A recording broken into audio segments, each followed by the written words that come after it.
Sri C.V. Sanmugam. Not present. Honorable Minister. Chairman, sir, the answer is laid on the table of the House. Professor Manoj Kumar Jha. Thank you, Honorable Chairman, sir. Through you, sir, I request the Honorable Minister to let us know whether the government plans to review the Civil Liability for Nuclear Damage Act 2010 to address any gaps like limited liability, ecological consequences, etc. Thank you, sir. Honorable Minister. Sir, although the question is not related to the original question asked, nevertheless, I would like to mention that as far as the civil nuclear liberties are concerned, we have already, in fact, I'll read out the exact text for the benefit of the. There is already a treaty in place, and India is a part of that. And all the safeguards have been taken care of, and in no way will the supplier be affected, which was actually the apprehension in the early phases, which led to some amount of disenchantment on account of the foreign supply. So this is Civil Liberty on Nuclear Damage 2010. So in case of accident, the first liability is on the operator. In case of operator proving the supplier's fault, then it is the second one. Supplier plus operator insured for rupees 1,500 crore, and operator, that is the NPCL, pays a premium of about 120 crore. And beyond 1,500 crore, the Government of India up to 3,000 crore. And beyond that, since the conventional supplementary compensation, India is part of that too, it is taken care of as far as the nuclear damage is concerned. So all the apprehensions have been addressed from time to time. And I think this debate is now no longer alive, because it was being taken care of for several years now.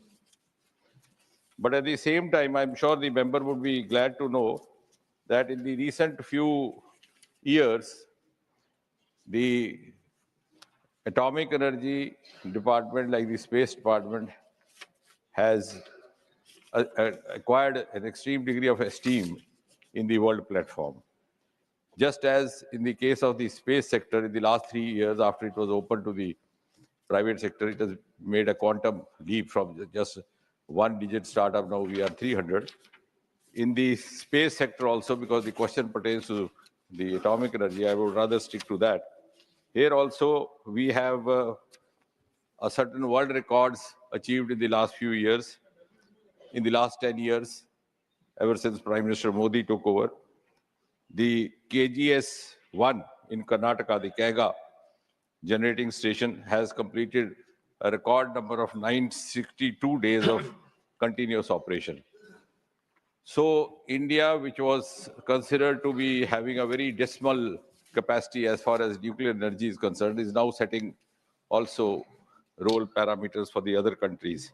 Similarly, our Tarapur plant has completed 50 years of operation, which itself is also a record. And the first indigenous pressurized water reactor is coming up at Kakrapur, Gujarat. All the 4 units have been made functional. The Kundakulam, which was envisaged somewhere in 1989, was lying pending, is also now functional. And besides that, I think living up to Homi Baba's declaration of using atomic energy for peaceful purposes, today it is no longer confined only to the limited functions or limited applications. We have atomic energy being applied in a large scale in agriculture, in preservatives of food, also in developing jackets for security persons, etc. So I can go on and on. But having said that, I think now is the time when, instead of being led as far as the scientific initiatives are concerned, India is also in a position to lead in certain ways and also offer cues to others. Sri Jairam Ramesh. Sir, I'd like to remind the Honorable Minister that it takes over 10 years to commission a nuclear plant.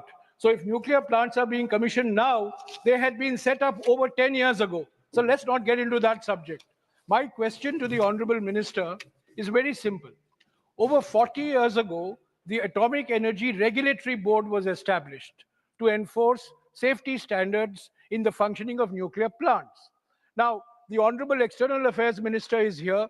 In one of his previous avatars, he has dealt with this issue.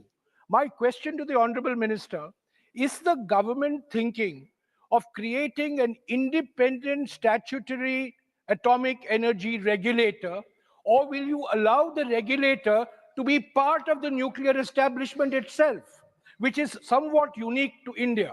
So the question is very straight. Honorable Will you Minister. bring a law in Parliament to set up an atomic energy regulator? We'll Honorable give a Minister. very straight answer to that. But before that, just as picking up from your opening remark, that takes 10 years, and that left-handed compliment. Chairman, sir, I need your protection, your indulgence, and your permission to make one observation, precisely reply to the first remark. The honorable member often accuses government of pre-celebrations.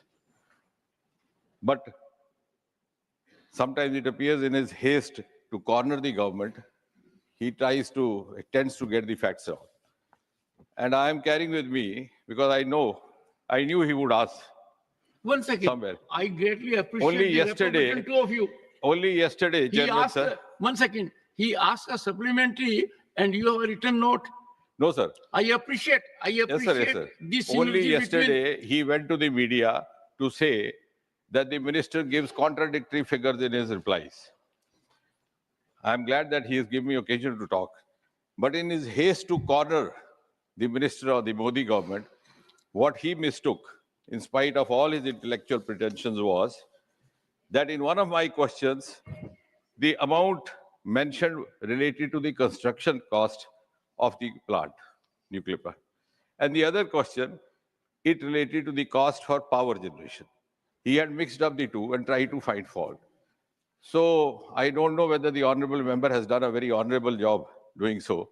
But nevertheless, if you are in a compulsive habit of doing this, please try to avoid mischief with me. And now I come to the answer. Yes. Yes. And now I come to the answer. I'll now come to the answer. I was responding to his opening remark. I have a right to respond to his opening remark. And now I'll reply the question. Now I'll reply the question, Percy. Why did you make that opening remark then? Why did you have to make that under the cuff remark? So I have responded to his opening remark, and I'll now respond to the question, Percy. Chairman, sir, in the Department of Atomic Energy, we follow the rule of safety first, production next.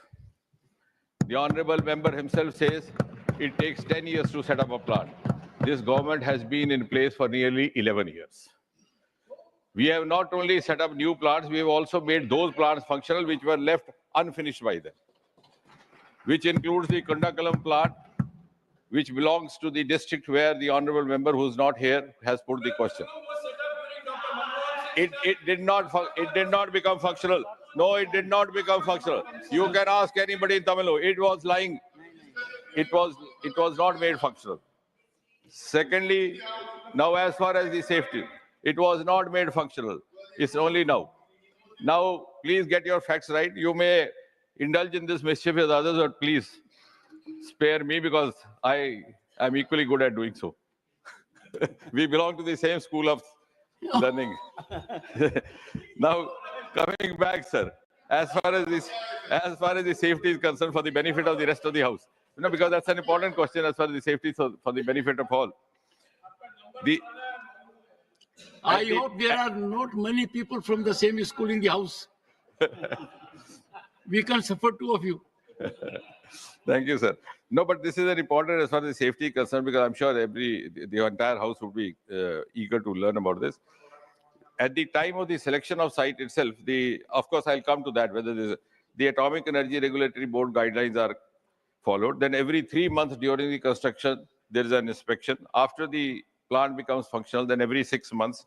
After 5 years, there is a renewal of the license. And it is not limited only to the Atomic Energy Regulatory Board, which of course is in place, as the honorable member rightly mentioned. We have the international organizations also supervising it. For example, the World Association of Nuclear Operations, which is called WANO, they make periodic reviews. And similarly, for the safety purpose, we have evidence now, which was not done earlier, which is done only now. We have measured, because I think all of us, including the honorable member, would learn not to talk without evidence, which he did yesterday. The measure is in microsieverts. We have done a small survey in all the Indian plants. Sir, the critical value of safety of a radiation from any plant is 1,000 microsieverts. But in none of the Indian plants, it crosses even 2 digits. It is in some of the plants, including the Kundakalam, it is 0.081. And now again, my next observation may not be very pleasant for the honorable member. In the last 10 years, the level of radiation has gone down tremendously. If, for example, in Kundakalam itself, if it was 0.081 microsieverts, today it is 0.002. In case of Kalpakam, it was 23.140 in 2014, when you left the Department of Atomic Energy. Now it is 15.961. So I think progressively there is a decline, evidence-based, in the radiation emitted. Furthermore, the safety part has also been taken off to the extent that we have learned from the experience of others. For example, if you go by the location, our eastern coast is located about 1,300 kilometers away from the tsunamic zone, which is in Indonesia. And our western coast, where we have Tarapur and other plants, is located nearly 900 kilometers from the tsunamic zone of Pakistan. So I think that part itself is, and then we also follow more parameters, like taking the highest level of the flood in case of a sea level, and then going beyond that, locating the plant above that, and also measuring the high tide levels. So I think there is enough reason to be reassured. Honorable Minister, you said that he gave you the opportunity which you were thinking of. Actually, give me the credit I deserve. I gave you Yes, the sir. opportunity by calling upon the honorable member to ask the supplementary. Professor Ram Gopal Yadav.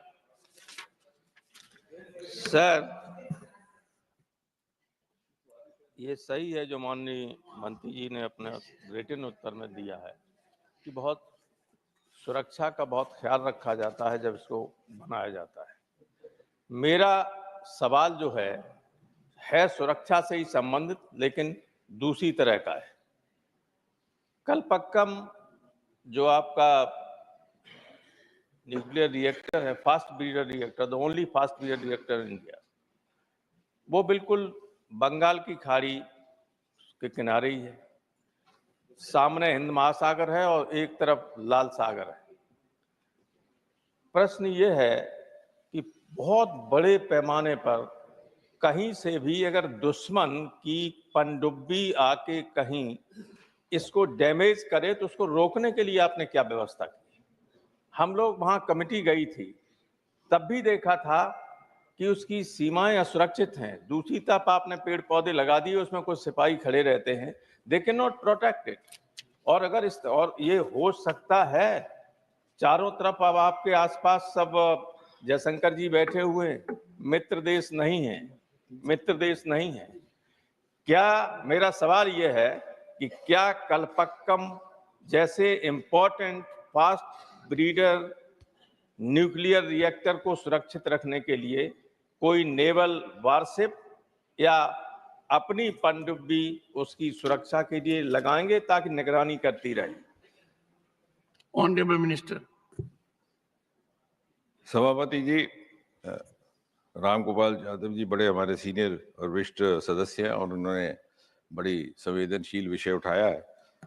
जहाँ तक Parsi project की या इस plant की सुरक्षा का संबंध है वो तो मैं स्पष्ट कर चुका कि उसके लिए पर्याप्त व्यवस्था की गई है। और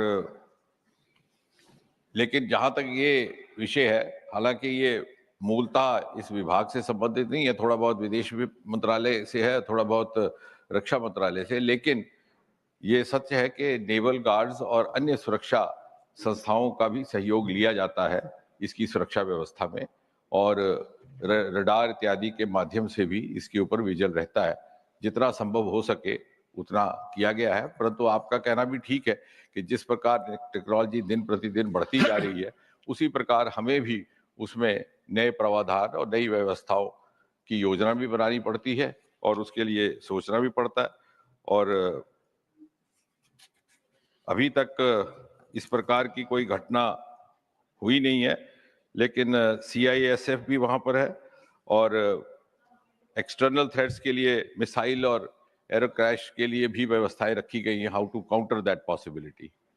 और जहां तक सुरक्षा परसी का ताल्लुक है, पिछले दिनों में समाचार पत्रों में आया था कि कुछ एक हमारे प्रोजेक्ट्स रुक गए, लेकिन अब चूंकि सारे सदस्यगण यहाँ बैठे हैं, राजस्थान में हमारे कुछ प्रोजेक्ट रुक गए, कहीं और के साथ इससे कैंसर फैलता है इत्यादि, तो हमने उसके लिए भी एक सर्वे किया और आंकड़े हमारे ये दर्शाने लगे कि कैंसर और बर्थ डिफेक्ट्स जो रेडिएशन से अधिकतर संभावना रहती है, उसका प्रेवलेंस भाखड़ा में और इन संस्थाओं में और इन प्लांट्स में काम करने वाले कर्मियों में कम था बनिस्बत औसतन जो राष्ट्रीय स्तर पर था। तो वो भी चिंता मुझे लगता है कि हमें उसमें भी सारे सदस्यों का हमें सहयोग रहे कि बहुत सारे प्लांट्स हमारे इस कारण रुक जाते हैं। Honorable members, since the honorable member asking the question was not present, I will accommodate 2 more members so that the number of supplementaries is 5. Shri Sanjay Raut. Sir, थोड़ा एक अलग सवाल मैं मंत्री जी से पूछना चाहता हूँ। ये जो न्यूक्लियर पावर प्लांट है, ये देश के विकास के लिए बहुत महत्वपूर्ण होता है और इसी राष्ट्रहित की भावना से महाराष्ट्र में तारापुर न्यूक्लियर पावर प्लांट जो है, उसके लिए हमारे हजारों किसानों ने अपनी उपजाऊ जमीन, खेत और घर छोड़ दिया। किसानों के साथ साथ वहाँ जो समुद्र किनारे है, वहाँ के मछुआरे हैं, उनका भी व्यवसाय, काम धंधा बंद हो गया। उसने भी अपना एक समझौता कर लिया।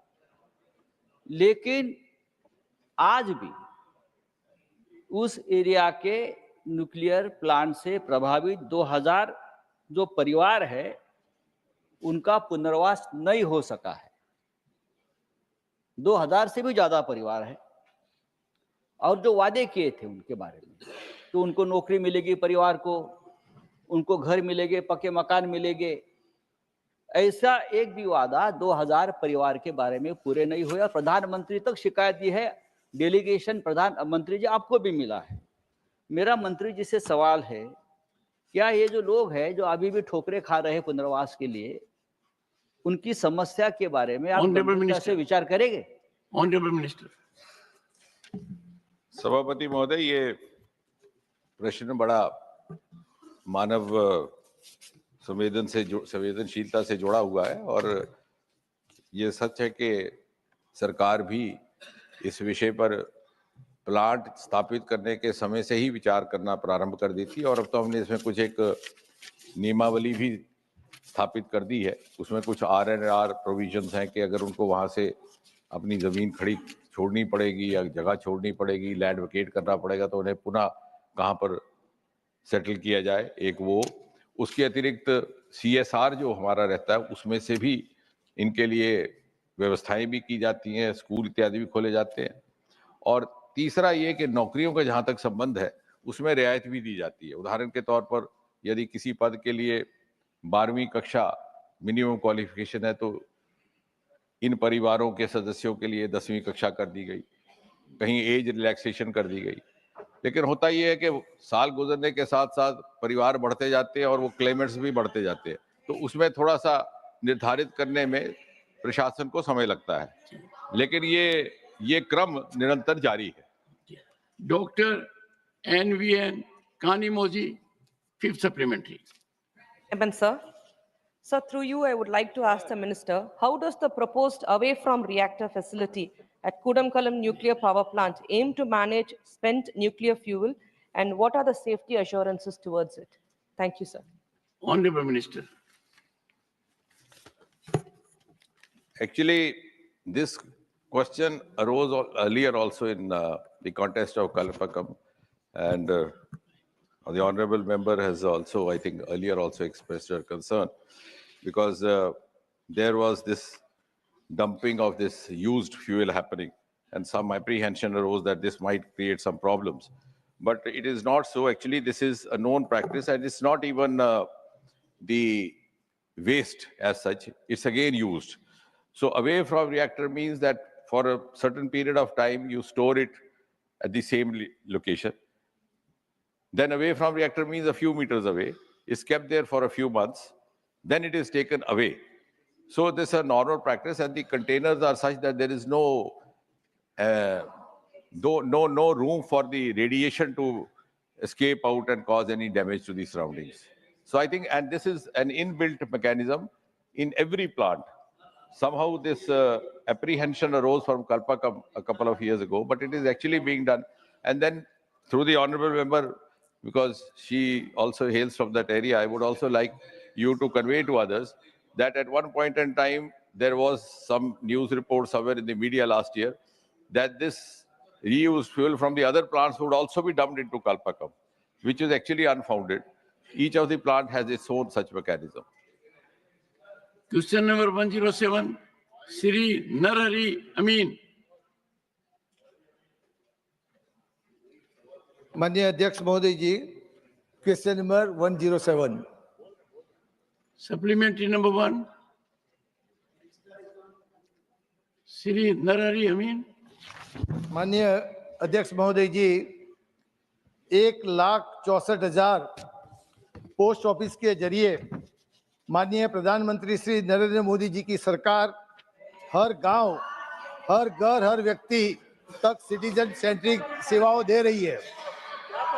2014 से 2024 तक 5,000 से ज्यादा पोस्ट ऑफिस खुले गए. 1,28,000 लोगों को रोजगारी मिली है. 13,500 से ज्यादा डाकघरों में आधार सेवा केंद्र बने हैं.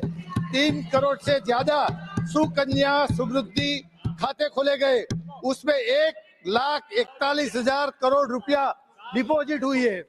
माननीय मंत्री जी से ये बताने की कृपा करेंगे कि सरकार द्वारा पोस्ट डिपार्टमेंट का रेवेन्यू बढ़ाने के लिए पोस्ट डिपार्टमेंट के नेटवर्क के जरिए ई कॉमर्स और अन्य वैल्यूएड सेवाओं का विस्तार करने के लिए क्या कदम उठाए.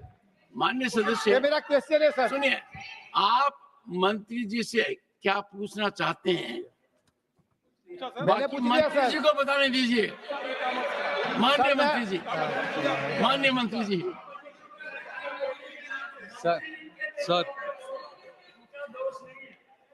सर मंत्री जी पर आरोप मत लगाओ. नए मंत्री हैं, युवा मंत्री हैं. Yes honourable minister. Sir, thank you.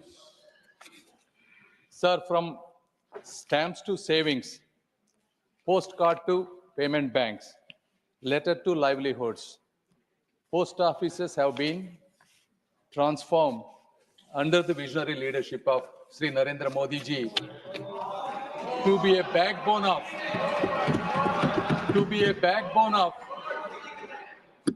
financial inclusion for rural communities, especially women. Sir, we provide services from postcard, mail to savings banks, payments bank,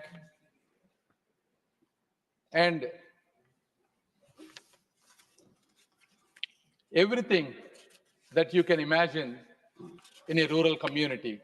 More than 80 services, government to citizen, business to citizen services, whether you call it paying the bills, buying the train tickets, or receiving government beneficiary schemes such as Manrega or PM Kisan. So the post office must be looked at the larger construct of what we want to do for rural communities, especially women. Because if you look at it, sir, on an average, the national banks have around 20% of women accounts. Ever since Modi ji envisioned the development of women and the initiation of India, please listen, India's Post Payments Bank, we have opened more than 45% of women accounts. Never in the history. So, one second, I am coming to one by one, please. Let me answer, madam. I respect all of you. Let me answer you. You can ask supplements. I'm happy to answer. Sir, under IT modernization, we spent 5,700 crores. And we have given 1.4 lakh mobile phones and 1.4 lakh thermal printers, 3 lakh biometric devices to make every postman a mobile ATM so that they can go to the doorstep of every rural household and deliver banking services. So what can we charge for these kind of, how can we account the amount of money that we spend on these people?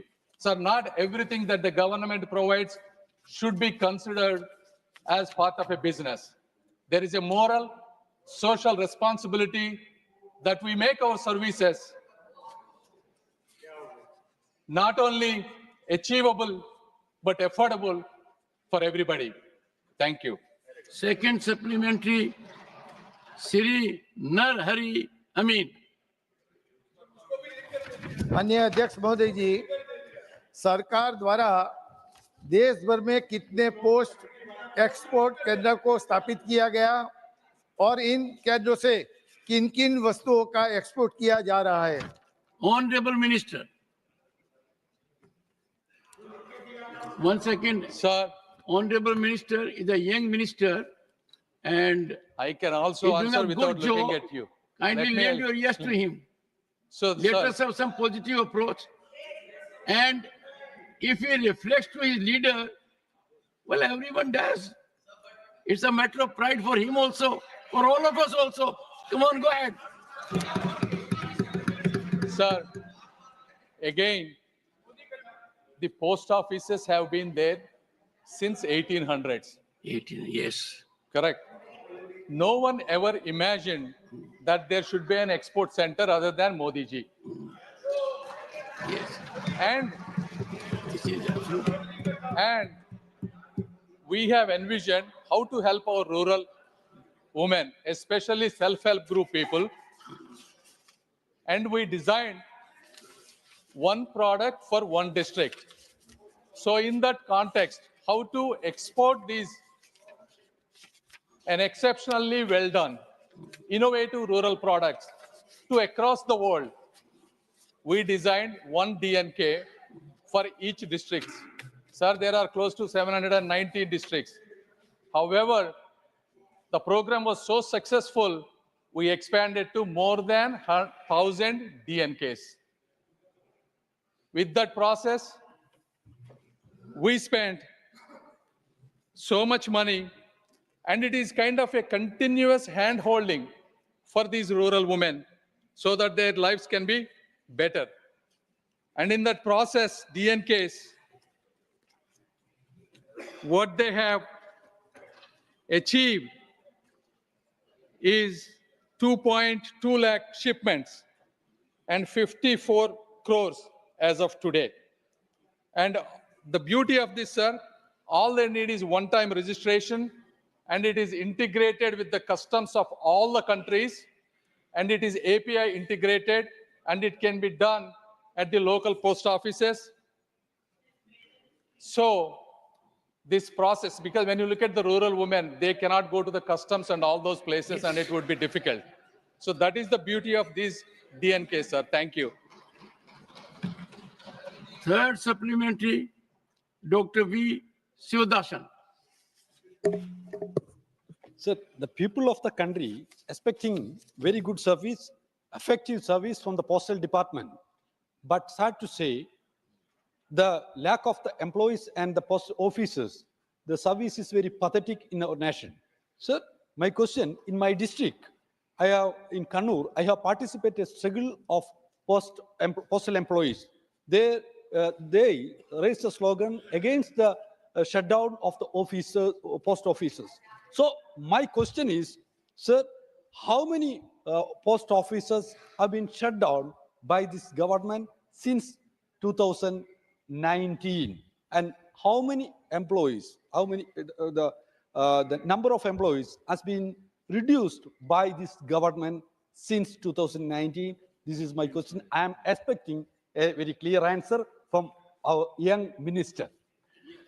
Honorable member, first, the Honorable Minister has enlightened through us, everyone, that post offices are virtually emerging as nerve center for rural people. And I quite appreciate going to a custom house for anyone, particularly a rural woman, is a challenge she will give up. So how high expectation from the minister? Sir, Honorable Minister. Happy to answer, sir. Sir, to give this background, by the time UPA government started from 2004 to 2014, we used to have 1,55,000 post offices. They reduced 700 7,000 post office, 700 post offices, sir, in their 10 years. After we came, since the government envisioned post office is not for a letter, and this is for the complete upliftment, we have increased the post offices about 10,500. From 1,55,000 to 1,65,000, sir. Out of these, 90.1%, that is close to 1,50,000 post offices are located in rural places and far reach places. Out of these 10,000 new post offices, more than 5,000 were created at left-wing extremism, LWE affected areas, sir. And the other approximately around 4,700 to 800 post offices were constructed where people do not have any post office within the 5-kilometer range. So the goal of Government of India is to have a post office minimum a 3-kilometer distance and the worst case 5 kilometers.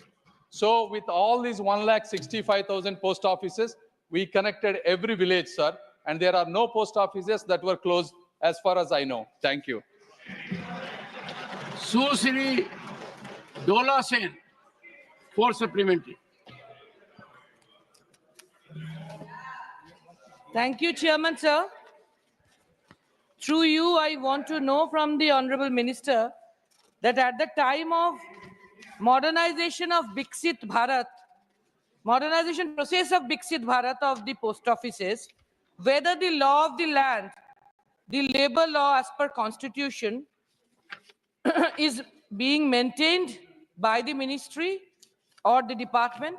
Incidentally, the citizens of our country, that is we the people of India, according to the constitution, has got services or job of post offices through or by passing UPSC examination and then being deprived now with the disinvestment process and the corporatization process. Whether it will be called modernization? Honorable Minister.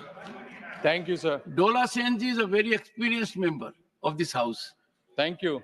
Thank you for your concern.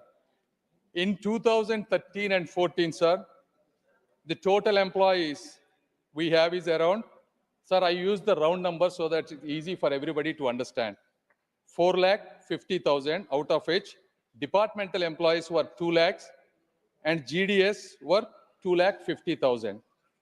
And today also, we maintain the exact same ratio, 4,50,000. So none of the employees have been downsized. And now, when it comes to the modernization, sir, before 2014, the way the recruitment of the employees, especially the GDS, Gramin Dak Sevaks, or the transfer, or the compassionate appointment would be at the discretion of whoever is the responsible authority. Ever since we came, we converted everything completely transparent and online. This mechanism, sir, to recruit, it is a merit-based, and to transfer, and I have to tell you, this is my first time being an MP from a local area. A lot of people will come to me and ask me, can you transfer an employee in your postal department? Sir, even me, I cannot transfer even a single employee. What does that mean? It's a completely transparent mechanism. And we do compassionate appointment that is also highly transparent, sir. So the entire modernization process is extremely well done, and rest can be assured. Thank you. And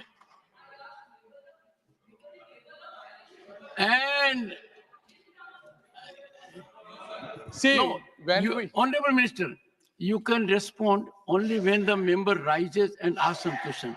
Dola Senji was sitting on her chair, and therefore she will have to seek an appointment and you interact. Last supplementary, Shri P. Wilson. Sir, from birth to death, no doubt, Postal Department plays a very crucial role in conveying the messages to the citizens once upon a time. Sir, now you have to see how the quality of the Postal Department is affected. Sir, one of the reasons is not filling up of various vacancies in the Postal Department, particularly vacancies meant for scheduled caste, scheduled tribe, OBCs are lying vacant for years together. And by filling up, this could take care of the manpower. Sir, another problem is, sir, there is very often changing of the postal pin codes. Sir, today I am residing in a postal pin code of 6,29,000. Suddenly one day they come and say, your postal pin code is changed to 6,30,000. This creates a lot of confusion. Sir, there are other problems like infrastructure challenges, technological issues, high volume of operations, bureaucratic challenges due to their inefficiency, budget constraint, private courier services challenges, and lack of internet in rural areas. Sir, how are you going to face or handle these problems? Then only you can say that there is a modernization in Postal Department. Thank you very much, Chairman. Mr. P. Wilson is a distinguished lawyer. Many issues he has raised. Honorable Minister. Sir, you asked multiple questions. Number one, the recruitment of the people is according to any other governmental norm, sir. As I said, it follows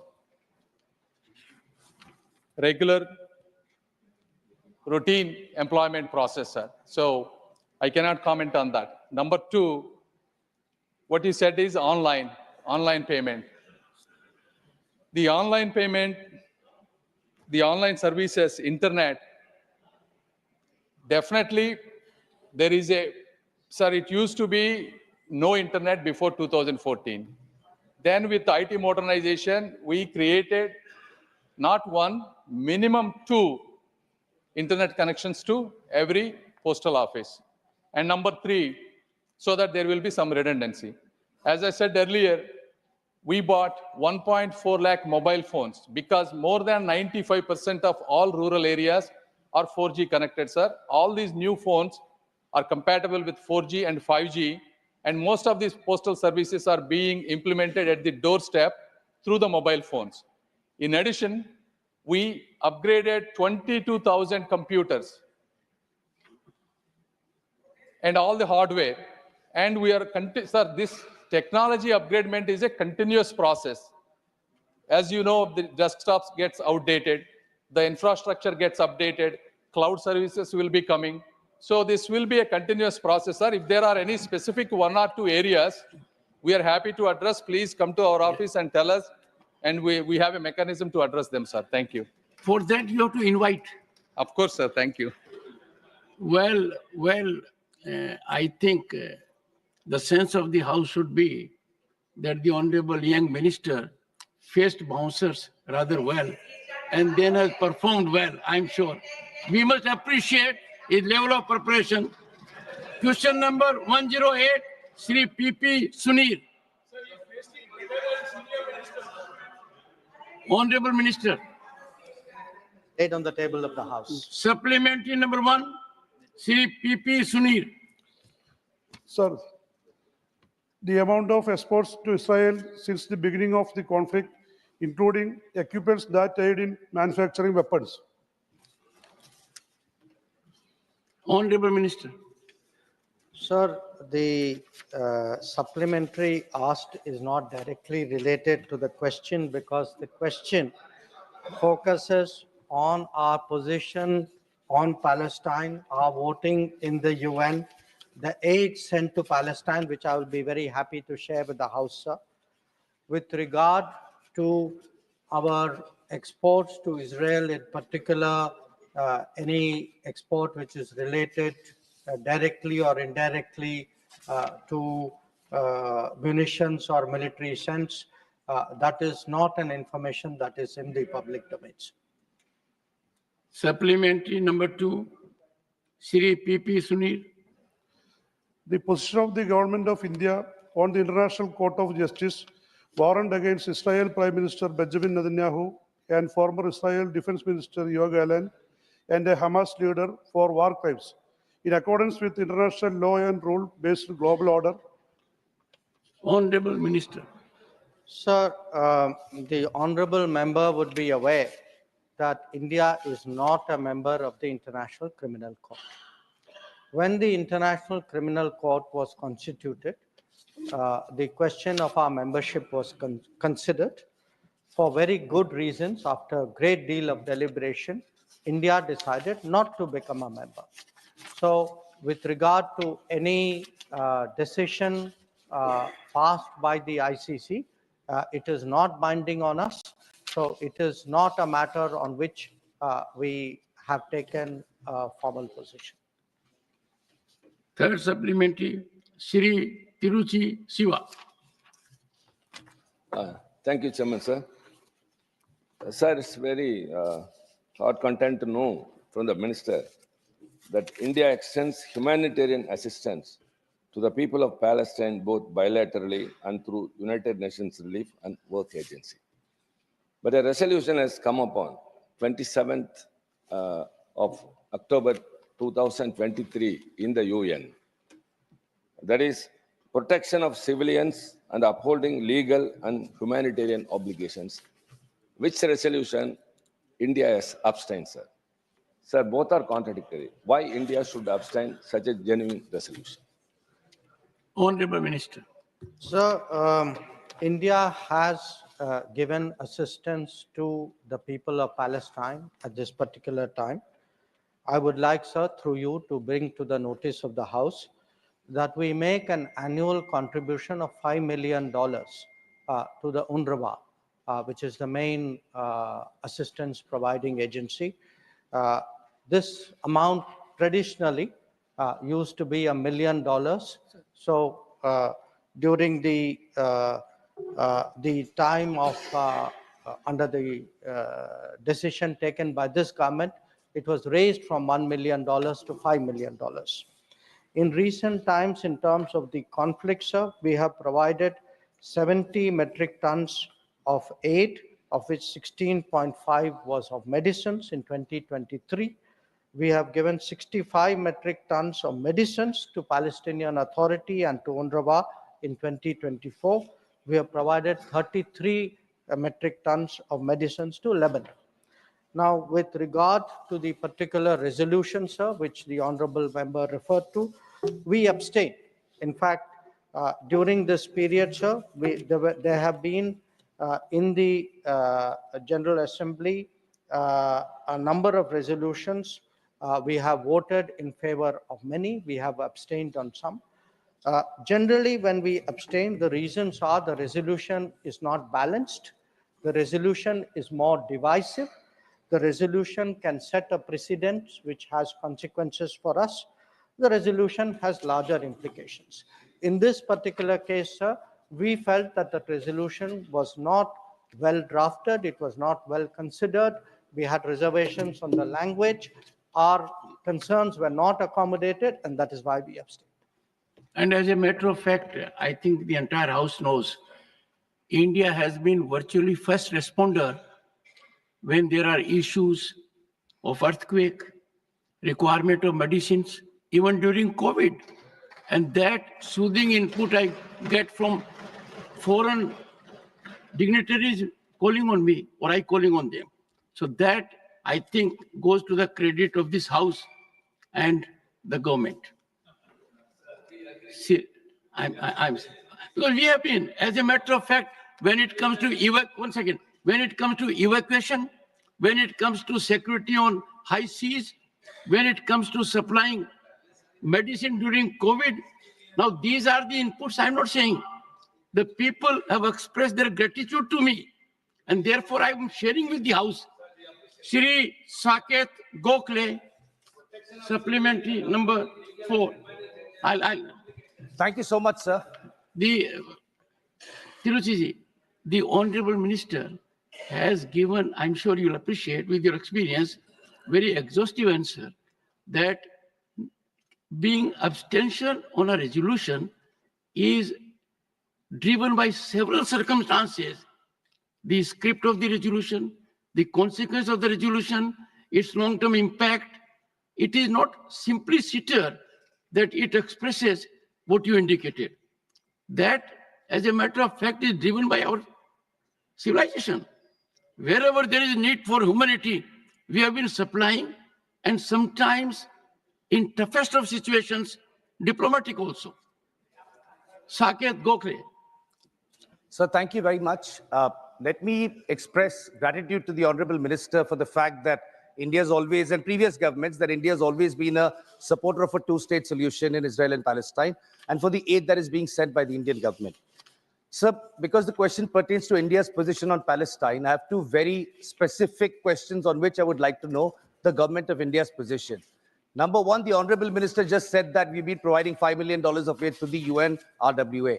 The UNRWA has now been banned by the Israeli government. So what mechanism, what is our position on UNRWA being banned, and how are we sending aid? And the second point on which I want to know the position is that India has traditionally always, including this government, supported a two-state solution. In the United Nations, we abstained on a resolution against Israeli illegal settlements in the West Bank. What is India's position on the illegal settlements made by Israel in the West Bank and Palestine, sir? Before the Honorable Minister responds, the little I gathered in diplomacy, if you win a battle by argument, you lose it. Honorable Minister. Thank you, sir. Sir, regarding our support and contribution to the UNRWA, this is a decision which we took as a government. We continue to stand by that decision, and we have in fact just released the latest tranche of support to the UNRWA. So I hope the member is reassured on that score. Regarding the two-state solution, we support a two-state solution, and we have been public and unambiguous about that. So I think there should be no cause for confusion regarding two-state solution. Regarding, sir, resolutions, both what the honorable member asked and what the previous honorable member also asked. Again, sir, it depends.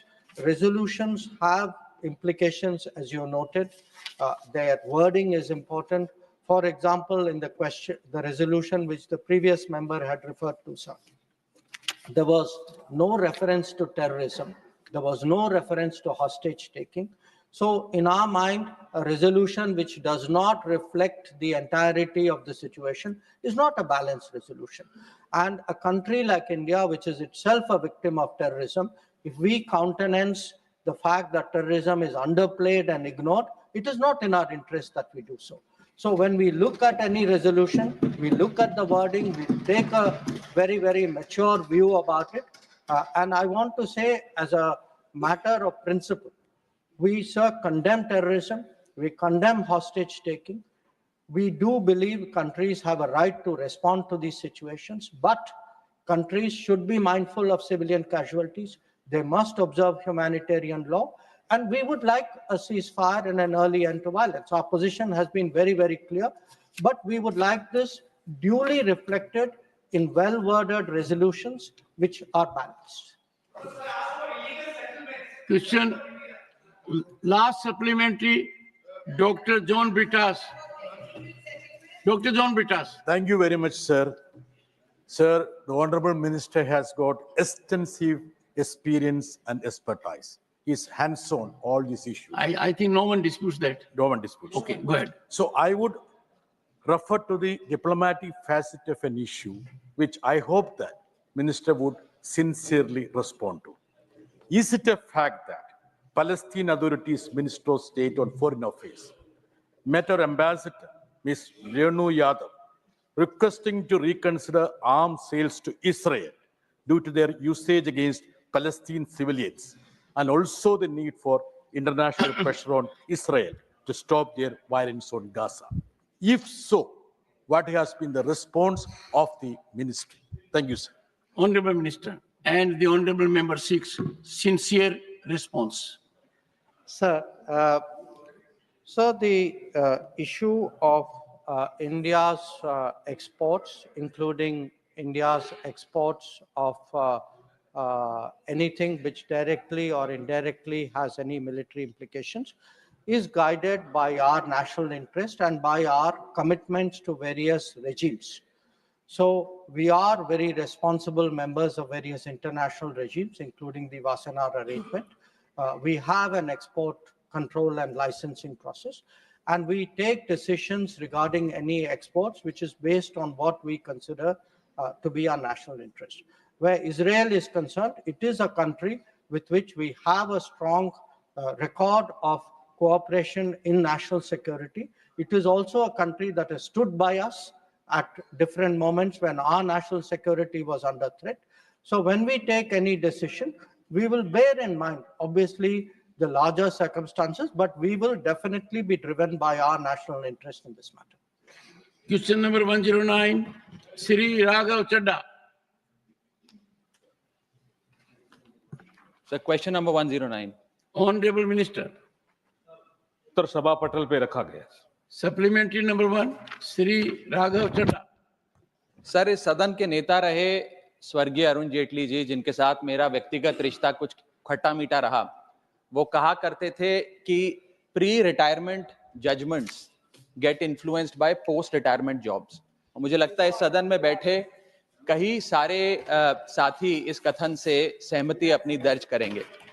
Sir, पिछले कई सालों से, एक लंबे समय से एक चलन चलता आ रहा है कि जजों की रिटायरमेंट के बाद उन्हें एग्जीक्यूटिव रोल्स या पॉलिटिकल रोल्स दिए जाते हैं.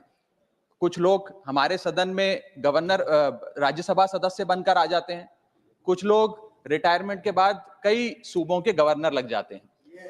इससे कई प्रकार के सवाल जनता के मन में आते हैं.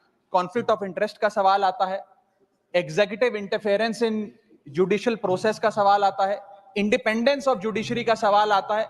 तो मेरा सरकार से यह सवाल है कि कुछ सुझाव जो लगातार कई समितियों के माध्यम से भी सरकार के पास आए, जो मैं अभी बताना चाहता हूं, इस पे सरकार का क्या विचार है. पहला, कि जजों की रिटायरमेंट के बाद एक कूलिंग ऑफ पीरियड होना चाहिए कि करीब करीब 2 साल तक किसी भी जज को रिटायरमेंट के बाद कोई एग्जीक्यूटिव या पॉलिटिकल रोल ना दिया जाए और किसी समिति की चेयरमैनशिप भी ना दी जाए. उस सुझाव पे सरकार का क्या कहना है. मेरा दूसरा सुझाव, Well, to satisfy my very dear friend Jairam Ramesh, in the United States, they brought a serious issue, conflict of interest of advocates. And they wanted to keep lawyers away from Congress and Senate. It was severely debated. Ultimately, it was found that if conflict of interest issue has to dominate, then House will be empty. Because someone will always have conflict of interest. Honorable member,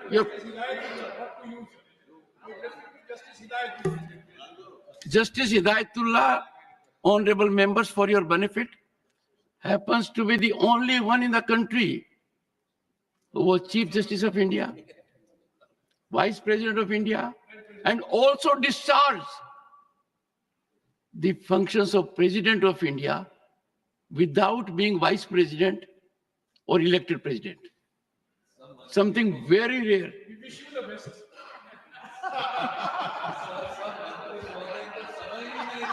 Raghav ji, आप अपना प्रश्न पूछिए। मैं शुरू से शुरू करूं sir? Sir मैं समाप्त कर रहा हूं। और आपने एक बात कही मुझे अजीब लगी। आपने कहा कि अरुण जेटली से आपके खट्टे मीठे रिश्ते थे। मेरे से भी आपके खट्टे मीठे हैं। ये खट्टे मीठे रिश्तों को अब आप छोड़िए। सर आपसे तो मीठे ही रखिए। सर आपसे तो मीठे नहीं सर, मैं सवाल तो खत्म कर लूं। आपसे तो बहुत मीठे रिश्ते हैं सर। परमात्मा करे आपसे हमेशा रिश्ते मीठे रहे, खट्टे ना हो सर। सर मेरा सवाल जो था वो ये था कि सरकार जो 3 सुझाव लगातार तमाम समितियों के माध्यम से सरकार के विचाराधीन आए हैं, उस पर सरकार का क्या कहना है? पहला कि जजों की रिटायरमेंट के बाद उन्हें 2 साल का कूलिंग ऑफ पीरियड देना चाहिए, यानी कि रिटायरमेंट के 2 साल तक किसी एग्जीक्यूटिव या पॉलिटिकल रोल में उनकी नियुक्ति नहीं होनी चाहिए। दूसरा सुझाव, उनकी पेंशन को इतना बढ़ा दिया जाए कि आर्थिक निर्भरता किसी भी पोस्ट रिटायरमेंट जॉब की जजेस पे ना हो, ना उनके मन में कुछ इच्छा हो कि हम रिटायरमेंट के बाद सरकार से कोई पोजीशन ले लें। और थर्ड सुझाव सर जो लगातार आता रहा है कि मेरिट बेस्ड अपॉइंटमेंट का एक प्रोसेस होना चाहिए जिसके तहत जजों को रिटायरमेंट के बाद नियुक्त किया जाए, ना कि सरकार की विम्स और फैंसीज के तहत। Honourable minister. चेयरमैन सर, माननीय सदस्य ने जो सवाल पूछा है उसमें इन्होंने पॉलिटिकल एंगल देने का प्रयास किया है। सुप्रीम कोर्ट व हाई कोर्ट के जजों की नियुक्ति संविधान के आर्टिकल 124, 217, 224 तथा सुप्रीम कोर्ट के 1993 सेकंड जज केस और 1998 थर्ड जज केस के आधार पर बनाए गए मेमोरेंडम ऑफ प्रोसीजर के अनुसार की जाती है। ये इनको भी पता है। वर्तमान में हाई कोर्ट के जजों की रिटायरमेंट एज 62 इयर्स है, सुप्रीम कोर्ट के जजों की रिटायरमेंट एज 65 है और जो डिस्ट्रिक्ट कोर्ट हैं उनके रिटायरमेंट की एज 60 है। ये जिनका जिक्र कर रहे हैं कि एक चीफ जस्टिस कॉन्फ्रेंस हुई थी, उसमें एक रेजोल्यूशन लिया कि जजेस की रिटायरमेंट की एज बढ़ानी चाहिए। एक ये पार्लियामेंट स्टैंडिंग कमेटी जिनका जिक्र कर रहे हैं 2010 की, उसने भी अपनी 39 रिपोर्ट में कहा कि हाई कोर्ट के जजों की उम्र 62 से 65 करने का एक रिकमेंडेशन जिसका इन्होंने जिक्र किया, लेकिन इन्होंने इसका जिक्र नहीं करके एक दूसरा विषय रखा कूलिंग पीरियड का। मैं आपको ये बताना चाहता हूं कि वर्तमान में तो जजेस के जो रिटायरमेंट की एज है उसके बढ़ाने का कोई प्रस्ताव सरकार के पास विचाराधीन नहीं है। जी आप ये बताइए ये कूलिंग पीरियड क्या है? पहले मेरे समझ में नहीं आया है। सर आप तो संविधान के ज्ञाता हैं और देश संविधान से ही चलता है। संविधान में कोई कूलिंग पीरियड का वर्ड है ही नहीं, इन्होंने इजाद किया है मोदी जी की आलोचना करने के लिए, और कोई विषय नहीं है। और मैं ये कहना चाहता हूं जजेस के सुप्रीम कोर्ट और हाई कोर्ट में जब वो रिटायर होते हैं तो ये जो इंस्टीट्यूटरी बॉडीज बनी है ये मोदी जी ने बनाई है क्या? ये ट्रिब्यूनल बने हैं ये मोदी जी ने बनाए हैं क्या? ये देश में पहले से ही है। अगर आप एक्सपर्ट आदमी जो आपके योग्यताएं तय की हुई है कि हाई कोर्ट का रिटायर्ड जज होना चाहिए या हाई कोर्ट का चीफ जस्टिस होना चाहिए या सुप्रीम कोर्ट का रिटायर्ड जज होना चाहिए, अगर हम भरेंगे ही नहीं इनको तो इनमें काम कैसे होगा sir? The House stands adjourned to meet at 2 p.m.